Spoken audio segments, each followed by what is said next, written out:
Traveler, Paimon! Finally, I was looking everywhere for you! St. Molly! Why didn't you come to the parade? Never mind that. I have something important to tell you. Come with me. I went to revisit the revelations in my dreams as soon as you came back from battle. But I couldn't fall asleep just anywhere. I needed somewhere private. I didn't want anyone to overhear me sleep talk or watch me contort myself into some weird position. Anyway, that's not the important part. It's about Mavuika's death. Her fate hasn't changed at all. What?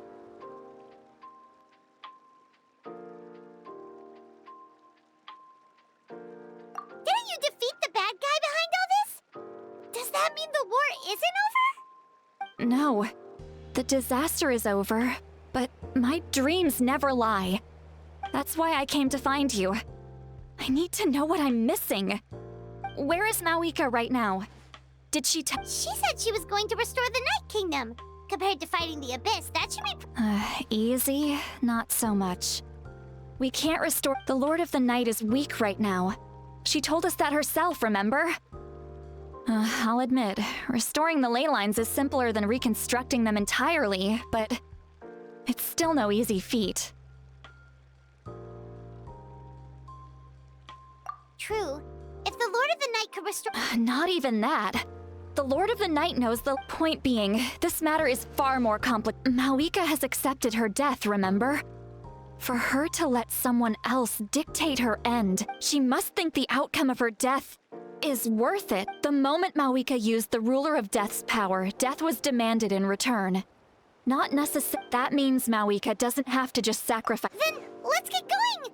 Where do you think— The Lord of the Night should now be able to appear anywhere in Natlan. According to the Lord of the Night, the Ruler of Death is one of the Right! Shibalanke created the rules of Natlan by Wait, do you think Shibalanke could have met the Ruler of Death in— It's very likely. After all— Alright, then let's head over right away! It's not easy to get there, so follow—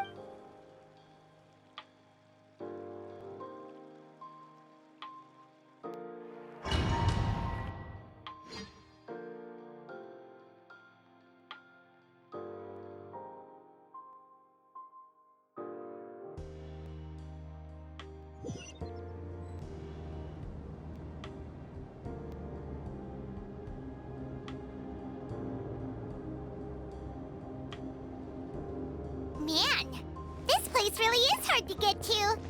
And, Paimon wasn't the only one who saw that weird thing up there, right? All those eyes inside of it? Talk about creepy. I believe that's how the Ruler of Death keeps an eye on Teyvat. Quick, this way! We're almost there! Look, it's Mavuika!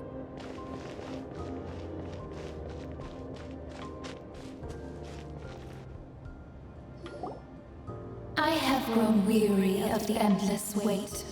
The fate of this land is of no interest. However, you humans managed to meet the expectations of the heavenly principles. For that result, you deserve praise. Mavuika, as the price for using my power, and with you, the war that your nation has waged for more than 1,000 years shall meet. Mavuika! You got here sooner than I expected. What are you doing? Closing the final chapter on the plan that has consumed Natlan for 500... No, we've eradicated the Abyss from Natlan. But its power remains in worlds beyond Teyvat. Tremendous and unyielding. Only by completely restoring the Night Kingdom can we defend against its corrosion in the long run. But the architect of the Night Kingdom is near her end. She lacks the power for such a task, and worse still, if her life force is depleted, the rules of Natlan disappear along with her. We have no need for the Ode of Resurrection right now, but it remains Natlan's strongest defense should the Abyss return one day. So, you're planning to— Yes. My plan is to once again place my life within the sacred flame. 500 years ago, I gave my life for the chance to be reborn in this era. A chance to see all my plans to completion. And now, to sustain the Lord of the Night, I will give my life once more. I respect your decision, Mavuika.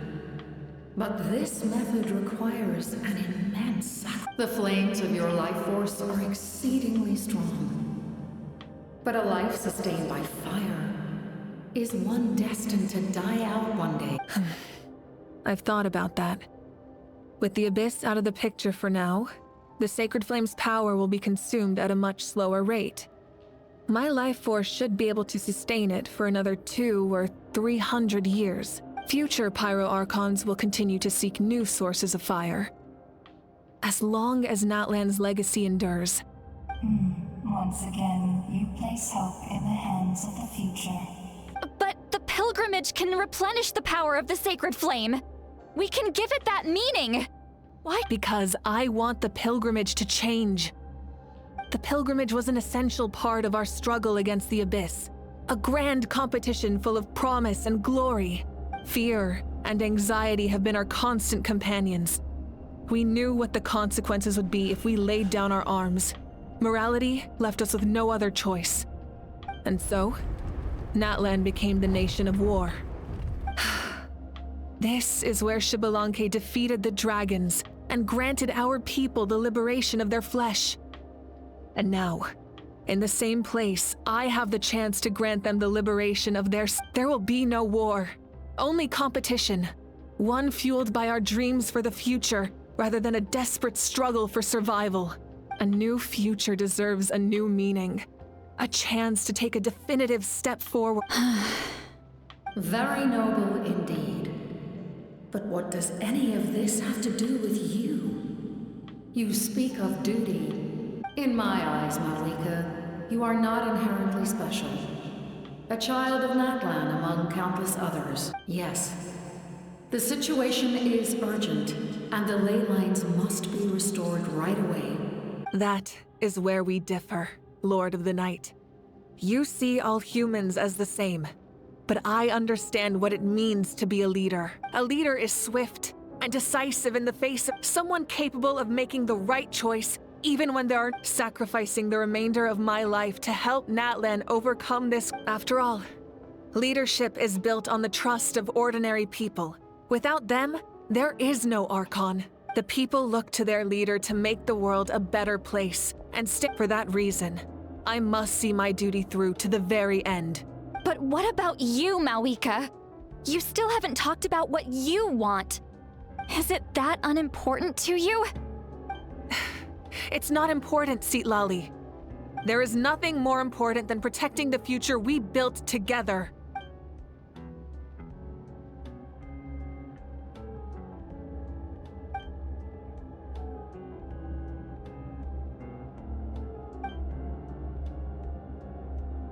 I shall accept Mavika's sacrifice for the Lord of the Night as her death, and I will bear witness to the very end.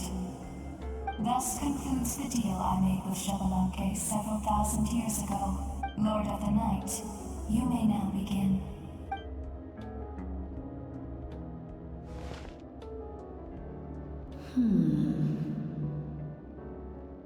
What are you waiting for? There is another who wishes to take part in the ceremony. Another? I was to bear witness to a death. If the life of this second individual fails to meet my requirements, Rest assured, his life will hold equal value. I am the helper of Cumbersome. But there is nothing to be done. Wait, this... We made it.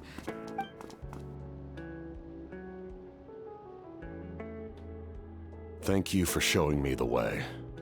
The captain? The other individual you mentioned. Indeed. Like you, he carries Mavuika, I understand how you feel. And if I were an ordinary mortal, I would have no reason to stop you. But like you, I've been waiting for this day for too long. And I can offer a better solution. You created this new future, and you deserve to guide its direction. Your life should not end here. But death is the end I have been trying to reach all along. I have come this far to use my death to open the gates of the ley lines to my people. Your people? That's right. They have been with me for the past 500 years. But how? Carrying that many souls within you? Besides, you weren't affected by the source mechanism like I was. Do you still remember the voice that you heard? It came from my heart. With the help of technology from Conria, my heart was modified to convert memories and souls from the... As a result, I became extremely sensitive to souls, and developed the ability to sense their presence. After encountering countless lost souls during the disaster 500 years ago, I forsook the capacity for knowledge granted by the modification. The lives of my comrades, as well as many Natlanese, have been stored here. And you want to send them home? Yes. The ley lines will not accept them. But by merging my existence with the Lord of the Night, I can become master of the ley lines and change... He expressed this to me, and I agreed. The captain envisions a kinder and fairer set of rules for humanity. In addition, he aims to challenge the authority of the ruler of death. Revenge? After all, it's because of her that I bear the curse of immortality, the curse of absolute life. I now understand that Then, bear witness to my resolve and hatred. The people of Conria committed grave sins. And for that, we were cursed to suffer endless physical torment. Cursed to witness the demise of everything we held dear. But most of us were innocent. Most of us knew nothing of the Five Sinners' exploitation of abyssal power. Myself included. If I sacrifice my life for the Lord of the Night, you get the death you desire. But, at the same time, the curse of immortality would negate the very death you seek. Left unresolved, that paradox could uproot the natural order of this world. Even you, great ruler of death, lack the capacity to bear the consequences of that outcome. Your curse is now the tool with which I will overturn the oppression of the gods. This is my challenge to you. Forsake one of your rules. The choice is yours. Your new heart has limitless potential, and you have wielded it with bravery and honor.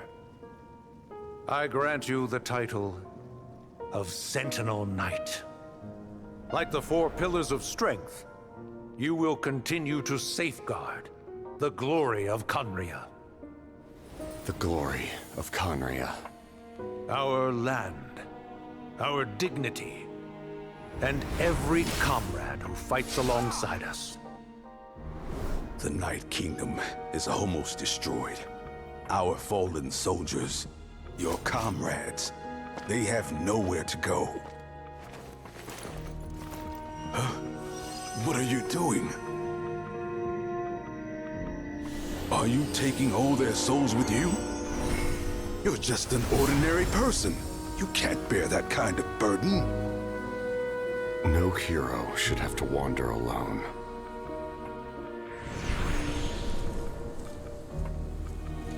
the curse of immortality. Using immortality to fight death. Using my rules against me.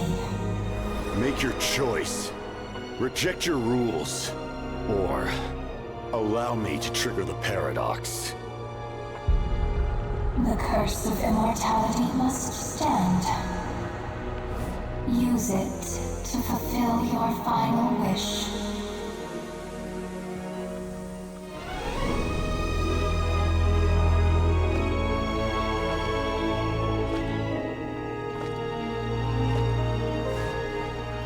Well fought, my lord. Thank you for everything.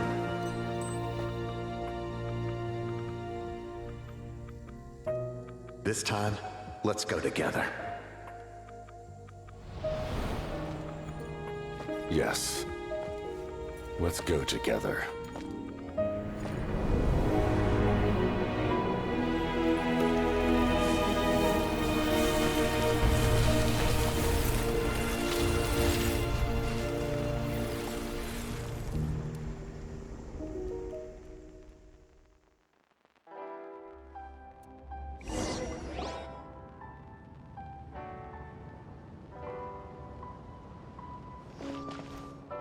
The captain, he... The curse of immortality still exists. Does that mean the captain will never move from this place? Lord of the Night, is the captain still with us? There is no need to pursue traces of him. For those cursed with immortality, release from the mortal coil is the greatest form of peace. Even so, please pass on my gratitude. His long journey has finally come to a close. I suppose this is a happy ending for him. I cannot imagine how much pain he endured over the past 500 years, or how much strength it took to never stray from his goal. There's something I've been trying to figure out. I don't think I ever saw him sleep. I tried to ask him about it on the way here, but he didn't answer. Just like always, he never It's probably due to the voices. When souls merge in a single being, their voices echo, and souls that retain memories of their death often scream and wail in despair.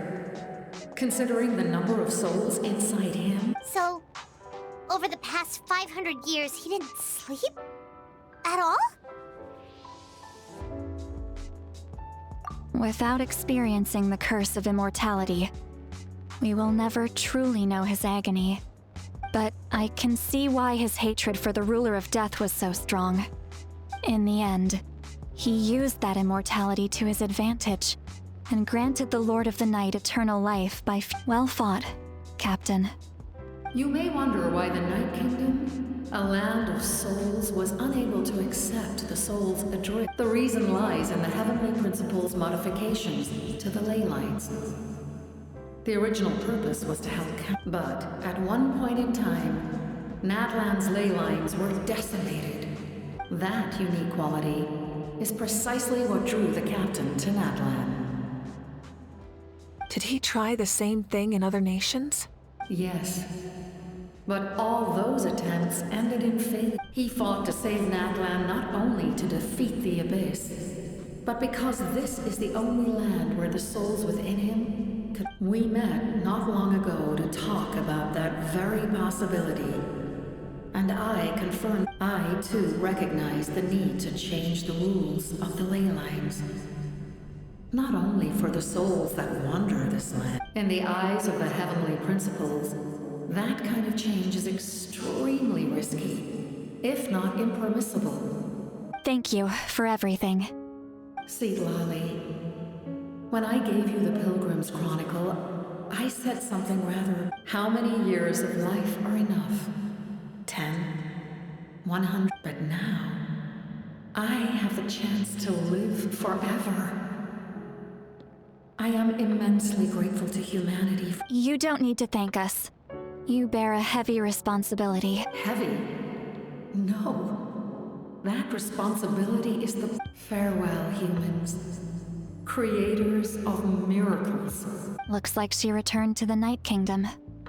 So, this was the captain's goal all along. He fought to the end for all those souls and challenged the rules of the world in the process. He was an outstanding warrior. He took on a burden that was meant for me and even brought about a better outcome. He was right. Natlan needs a leader to guide its future. If not a successor, then that responsibility will... But for now, let us pay our final respects to this fallen hero.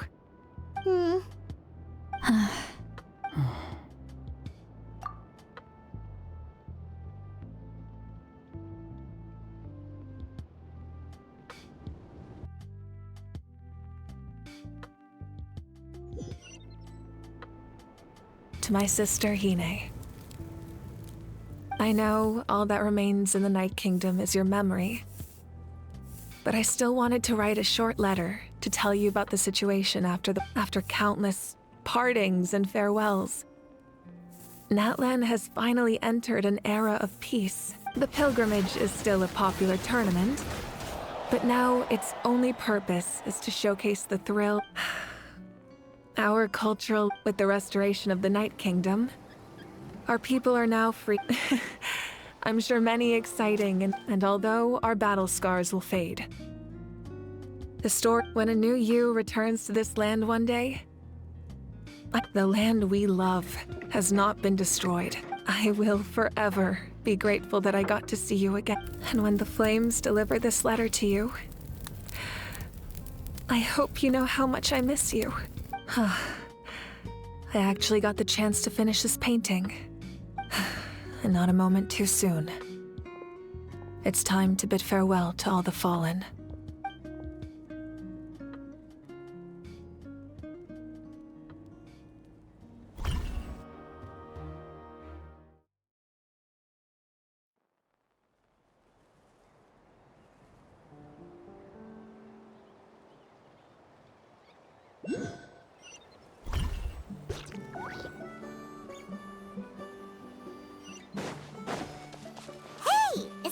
New?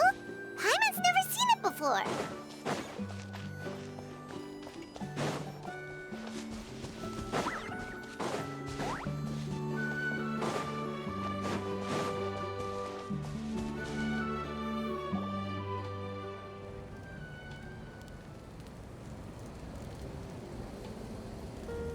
We are gathered here today to bid farewell to all who lost their lives in this war. This struggle has caused us profound pain and brought us face to face with loneliness, but through it all, our bravery and resolve never wavered, and even the tiniest of sparks can unite to become a blazing fire. They lit our way forward and showed us the path to victory. When our homeland is revived and life blooms again, they will return to us with the first rain of spring. It is just as our poem describes. We are the inheritors of memory and legend. Those who grew alongside sun, and those who forged our own destiny and future. That is Natlan's fire. The lifeblood of our nation. The fallen are never truly lost to us. We will be reunited one day. And as we create new legends and write new poems in honor of our beloved homeland, they will always be with us. Their deeds immortalized in our memory, and their names immortalized in stone. This epic will be remembered in the actions of every valiant warrior and brave Saurian, all equally important and indispensable. I would also like to take the time to recognize a Fatui harbinger, who sacrificed his life for our cause. He was a warrior from Conria, who helped defend our nation 500 years ago. A man who used his own heart as refuge for the souls of the fallen. For the chance to offer them a final resting place, he chose to fight with us once again. In the end, he fulfilled his wish and returned the souls to the ley lines. By turning his curse into a weapon, he defeated his fated foe and protected me in the process. We have had our differences in the past, and I cannot say his character is representative of all in his organization. But on this occasion, we honor him as one of our own. In Natlan, all heroes are worthy of celebration.